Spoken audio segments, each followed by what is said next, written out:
সরকারি ইউনানি আয়ুর্বেদিক ও medical college হাসপাতাল, যে হাসপাতালে রোগীর সংখ্যা ছিল একসময় খুবই সীমিত।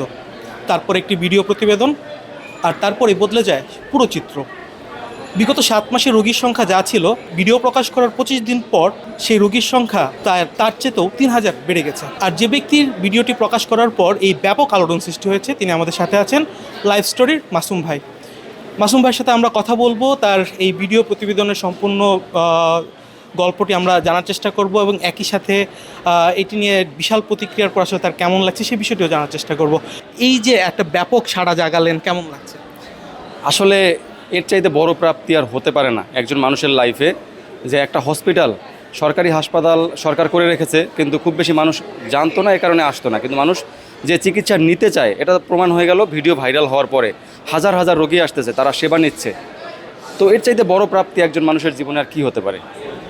আলোচনা এত পর্যায়ে চলে গেছে যে এই আসনের এমপি এবং বিরোধী দলীয় নেতা জামাত আমির তিনি নিজে পর্যন্ত চলে এসেছেন হাসপাতাল পরিদর্শন করতে।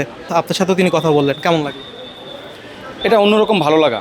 জামায়াত ইসলামের আমির, মাননীয় বিরোধী দলীয় নেতা, মহান জাতীয় সংসদের এবং স্থানীয় সংসদ সদস্য শফিকুর রহমান, তিনি কোনো দিন পার্সোনালি আমার সাথে কথা বলবেন কোনো বিষয় নিয়ে, এটা তো মানে কল্পনাতীত। কিন্তু সেটা কেন বলেছেন? একটা হসপিটালের ভিডিও করেছি, ভিডিও ভাইরাল হয়েছে, মানুষ চিকিৎসা নিচ্ছে, সে কারণে তিনি আমার সাথে কথা বলেছেন সেটা নিয়ে, এবং তিনি বলেছেন আমাকে পুরস্কৃত করবেন।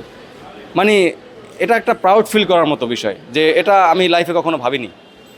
তিনি আপনাকে একটি নির্দেশনাও দিয়েছে, আপনি কি সেই নির্দেশনাটা মানবেন? জি, তিনি বলেছেন যে আসলে এই হসপিটালে আমি বলেছিলাম যে আমার আসতে হলে মাস্ক পরে আসতে হয়, কারণ যেহেতু অনেক বেশি রোগী চলে এসেছে, তারা এখানে ঠিকমতো চিকিৎসা নিতে পারছে না, কারণ সক্ষমতার অভাব আছে, ঘাটতি আছে, সেগুলো মাননীয় বিরোধী দলের নেতা বলেছেন যে ঠিক করার চেষ্টা করবেন।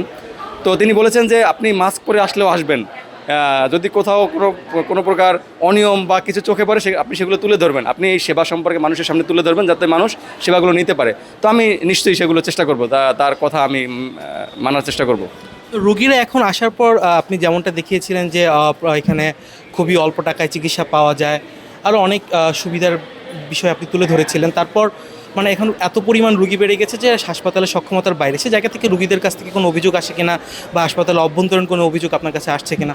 হ্যাঁ, অভিযোগ আছে। আসলে অভিযোগ এইরকমই যে ঠিকমতো ঔষধ পাচ্ছে না, ঔষধ পাচ্ছে না, কিছু ওয়াশরুমের অবস্থা খারাপ আছে, তারপরে কিছু অব্যবস্থাপনাও আছে। কিন্তু এগুলো হচ্ছে কি, যে এখানে যারা ডাক্তার, নার্স বা কর্মচারী আছে, ওনাদের সদিচ্ছার অভাব নেই।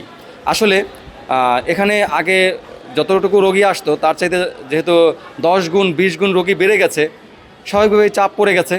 এই চাপটা সামাল দিতে সাময়িকভাবে হিমশিম খাচ্ছে। এই কারণে ঔষধের যে সাপ্লাই, সেই সাপ্লাই চেইনেও ঘাটতি পড়ে গেছে। এগুলো সরকারের প্রতি দাবি থাকবে যেন তারা এগুলো বাড়ানোর চেষ্টা করে।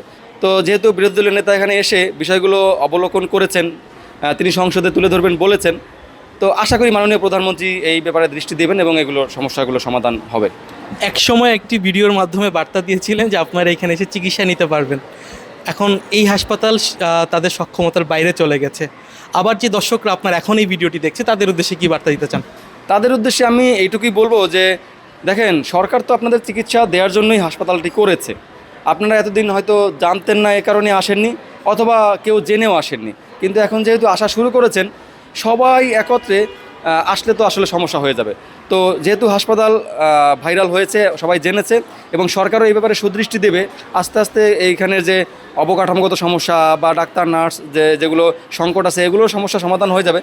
আর এই ইউনানি আয়ুর্বেদিক হাসপাতাল এবং হোমিওপ্যাথিক হাসপাতাল, যে আমাদের যে ঐতিহ্যবাহী যে চিকিৎসা পদ্ধতি আছে, সেগুলো হয়তো আবার সেই উপরের দিকে চলে যাবে বলে আমি বিশ্বাস করি।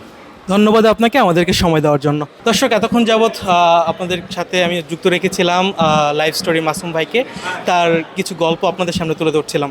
আপনারা দেখছিলেন দৈনিক ইনকিলাব, আপনাদের সাথে যুক্ত ছিলাম আমি মহিউদ্দিন আহমেদ তানভীর।